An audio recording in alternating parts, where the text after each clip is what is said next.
Hey, it's sure an honor. I know a lot of y'all met y'all before. In my precinct, I met you in Montgomery County. There's a lot of people I met tonight that are coming out here supporting Wesley Doolittle.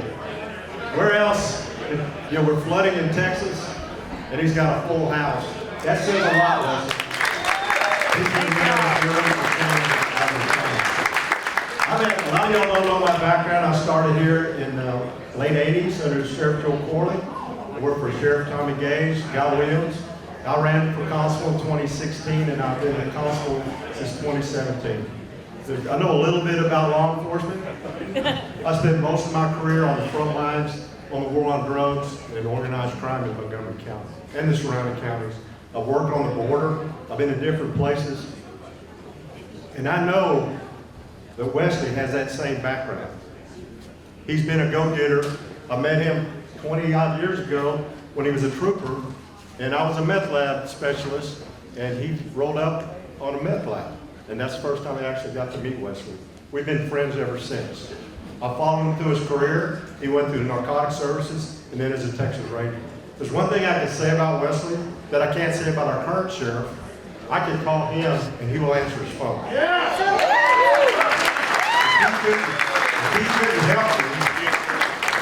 If he couldn't help me, he would say, give me a minute. He would call me back and have me hooked up with somebody. He has one of the biggest networks of anybody I've ever worked with all over the state of Texas. When you need help on a special crime, he was my go-to guy. He was an excellent narcotics officer and a Texas Ranger. I'm very proud to know him. I've known him for a long time. There's things I want in a sheriff.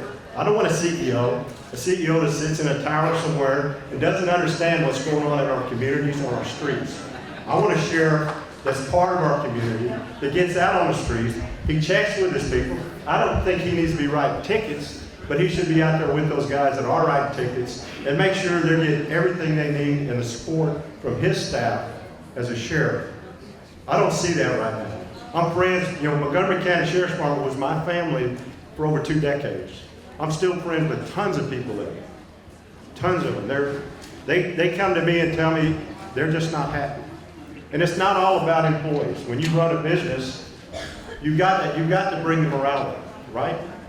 That's if you don't bring the morale up, and those people that have machine shops and stuff, you're going to run scrap. You're not going to have a product at the end that you'd be satisfied with. When you have the right person in leadership that works with their people, that most of all listens to his people, what do they need? A lot of times, it's just a good leader. Somebody that will listen to him. Our current sheriff, you cannot visit him and talk to him if you're an employee. You can say, can I come see you, and call the secretary, and he'll never talk to you. We don't need a sheriff like that. No sheriff before him was like that. Every sheriff I worked for, if you said, I need to see you, they'll say, come by, or come by at 1 o'clock. Come by in the morning, first thing, we'll have coffee. That's the kind of sheriff we need. We need a sheriff that gets along with all law enforcement agencies, not only in our county, but the surrounding counties, the federal agencies, the state agencies.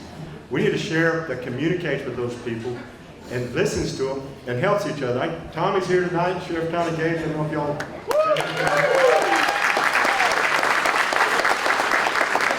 When Tommy was elected sheriff in 2005, when he started office, he appointed me to be the commander of his Special Investigations Unit. We did all organized crime, massage parlors. The 1 or 2 we had, we shut down. That's a different story, but they're all over our county now. He would never put up with that when he was our sheriff. They're all over our county. That's organized crime that has ties to Vietnam and China. I promise you that because I worked there and I worked with the feds on those cases. But the first thing Tommy Gage told me was mend fences with all these agencies, help everybody and every agency, everybody that can come to you if they need help as long as it's legal. He said, do whatever you can to help them. And not just here in Montgomery County, he said, anywhere. If they call you, you help them. That's the kind of guy we have standing right here. He's going to help, and he's going to fix crime the best he can. You know, I see this, I don't know, I'm not going to say what I call it, but this book going around, you know, that the sheriff pushes. But nowhere, and I've read it and looked through it, I've never seen anything in there saying how his programs are working. you know, and like Judge Mackaw says, if it can be measured, it can be counted and all this stuff. But there's nothing in there, as he proclaimed himself to be a CEO, but you know, if you're a stockholder or something, you have the first paragraph in that book you get out every year. It shows you if you're in the green or in the red. You made money this year as a stockholder. You all are the stockholders for Montgomery County. What does that program, you know, you can put it, you can sell a Ford Edsel if you have a pretty book. But what I'm talking about is productivity, crime reduction, how are we attacking the crime, how are we doing it. That's measurable. You know, at my office as a constable, we started a mental health program, and we can show you how effective it is in Montgomery County. We keep up with it. I'm a small agency I'm the only constable, I'm blessed with the Lake Division and mental health, but I'm the only constable that don't have a designated patrol division. In Montgomery County, in Precinct 1, which is from here all the way to Dobbin, all around Lake Conroe, our little office writes more citations than DPS and the Sheriff's Department. They're a 24/7 job. And we only write about a third of our traffic stops or citations. So we're not out there trying to revenue and stuff. We're answering calls from the community. But you can do a lot with a small amount of people. You can do even more with a large amount of people. I know Wesley's got the mind to do it. He's got the wherewithal, and he has my support. And tonight I'm endorsing him as our next sheriff of Montgomery County. He's a good man. If you ever want to talk to me, I'll answer the phone. I'll put my cell phone on my cards. Call me at the office, or if you have my card, call me. Something really bothers me, and I'll leave on this listen, but the mental health in Montgomery County, when I ran for office, I pushed, we were going to make it better in Montgomery County. I got support. Charlie Riley, where's Charlie go? Charlie was my biggest supporter when I went to him and talked to other commissioners about starting a program where we go out into the community and help people with mental health issues. Crisis intervention, and then we do a program that's called follow-up crisis intervention. People have had an issue before. We continue to visit with them to make sure they're doing okay.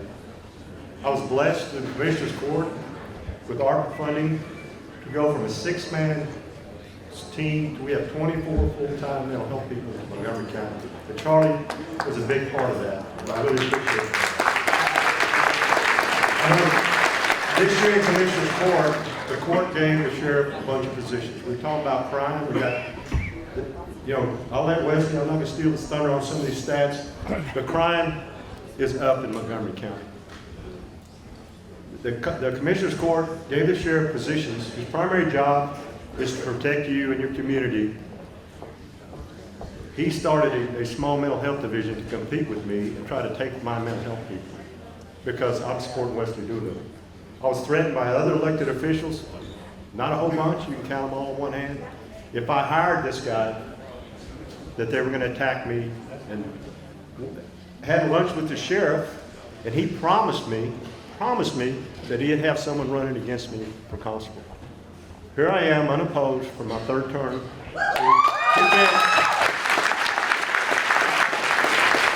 I take the man for his word.